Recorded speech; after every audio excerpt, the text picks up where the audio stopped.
Well, welcome back everybody to Hot Rod Guy Garage, and this is another episode of how to make a Geo Metro Faster. I kind of skipped ahead, okay, on the last video. Uh, we've not explored all the free options. Now, keep in mind, I'm going to flip this camera around, we'll talk a little more about it.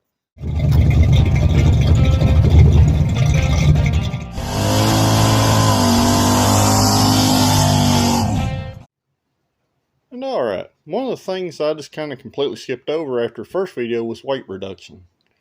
Now, this car, like I said before, I'm going to make this car a truck, and as you can see, the carpet's pretty funky back here in the back. So, in this video, I'm going to take the rear seat out, these rear side panels, the speakers, and the hatch stuff that we don't need. And we'll weigh it. Unfortunately, it's super rainy, which I don't think it's really going to affect our 8th mile times. But we'll try to get another baseline and before I release this video. But today it's going to be about taking some more weight out of the car. So I'm going to get busy pulling stuff out, and I'll be back here in a few, and we'll weigh this stuff. Plus the other stuff that I've already removed, which I've saved over there on the floor. And we'll kind of get a good idea of what we got going on.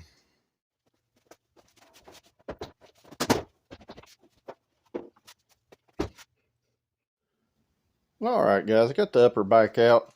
The screws for these things are super rusty, and as you can see, it's super nasty under here. And we got our complimentary rat's nest. So, I'm going to keep pulling stuff out, soaking some stuff with some penetrating oil. Had to get out my hammer and chisel.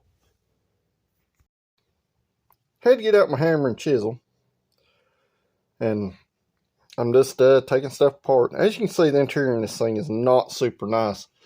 Like I said, my original intentions is I'm going to use this as a truck, kind of like a shop truck. So for now, I'm going to pull the rear half of the interior out. And later on, I may build a floor here. Because it's not part of my original plan to use the rear half of the Geo shell for the truck conversion. So I'm going to get back busy here, and we'll weigh this stuff and see what we end up with. Alright, I got the rear seat out.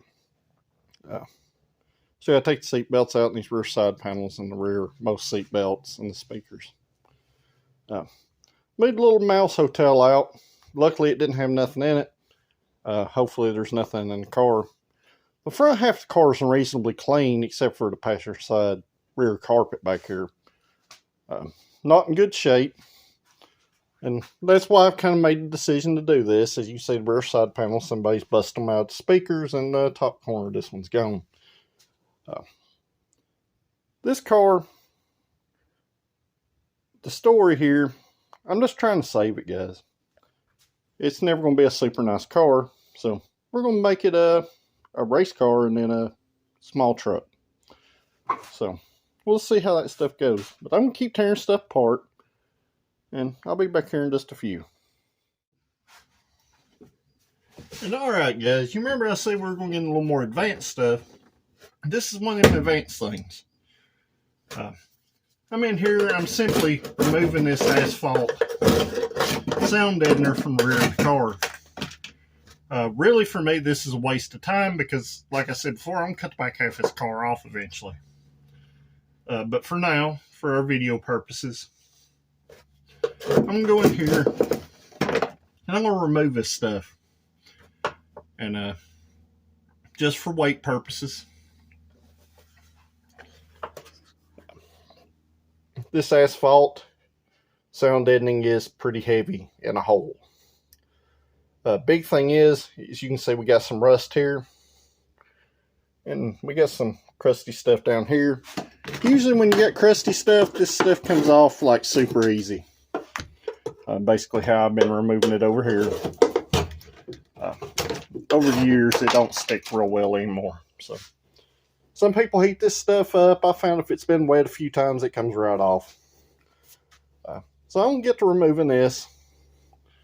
I got a pile of stuff back here on the floor. So I think instead of weighing each component separately here, what I'm going to do, I'm just going to reweigh the car since we already know what it weighs. So I'm gonna get back busy, and I'll pop back in here in a few, and I'll give y'all an update. Alright, I got her rust kind of cleaned up, and the rest of her sound deadening out. I just come in here with a little rattle can Rust-Oleum primer and sprayed on the rusty spots. Like I said, all this stuff's gonna go eventually. I did put a little extra effort in and removed our spare tire and jack brace. These things don't weigh a whole lot, guys. Maybe a pound. But, you know, since we're, max effort in here, let's just pull it out.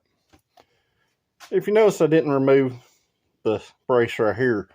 This brace helps torsional rigidity, which is how the car flexes between your struts and your spring towers.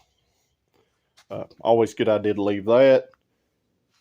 I see a lot of people buying aftermarket strut braces for these cars. Your money better well spent would be to build a better reinforcement between this area.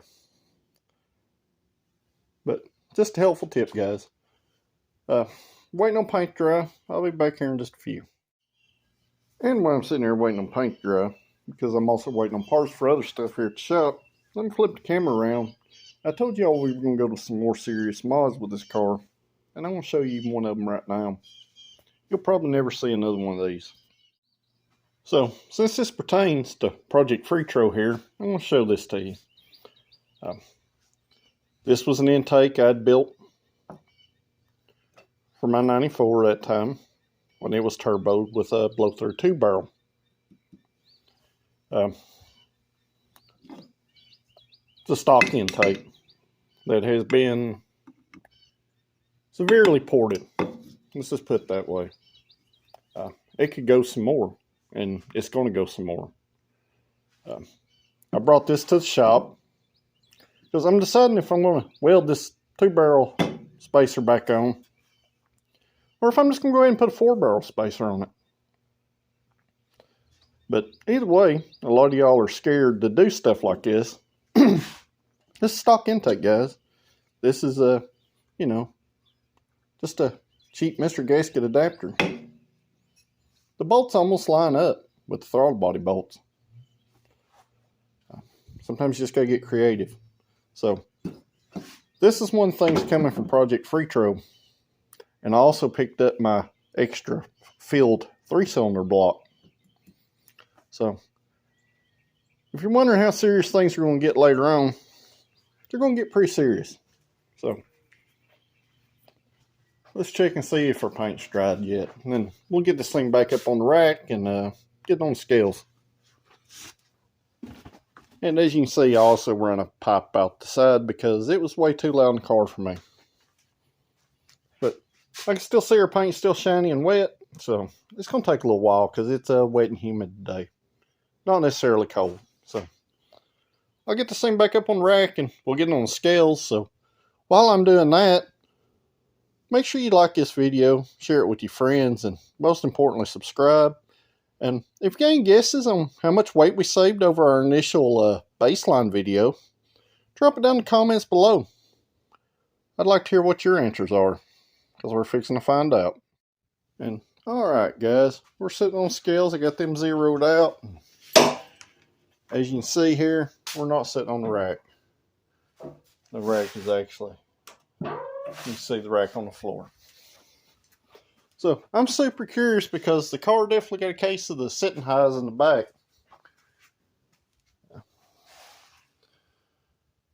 Alright.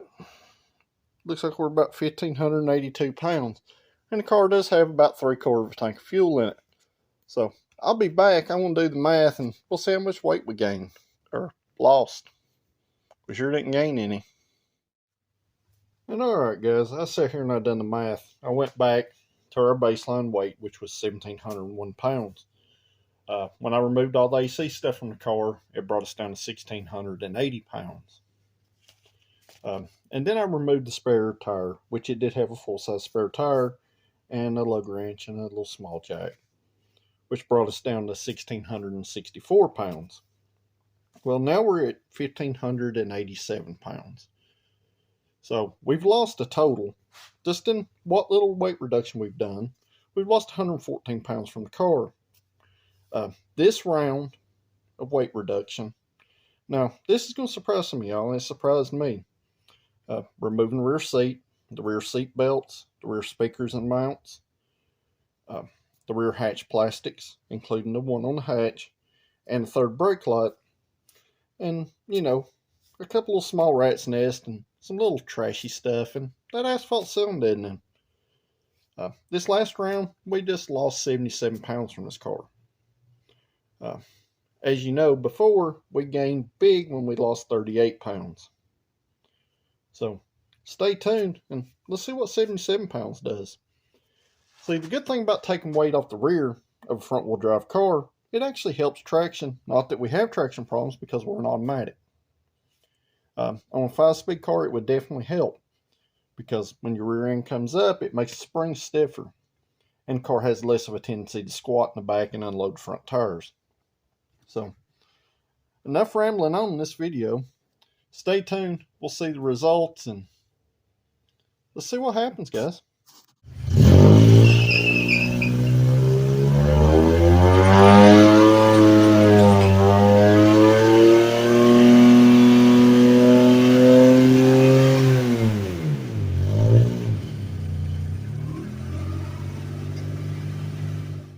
I've made several passes just to try to kind of verify exactly if we had much, if any, of a gain.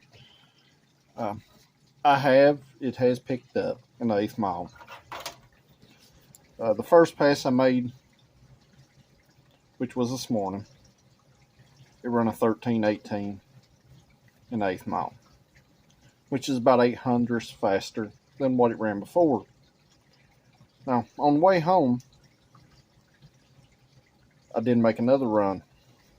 I tried launching it a little different than I have been, and I did get a big super gain from doing that. So, kind of take this with a grain of salt.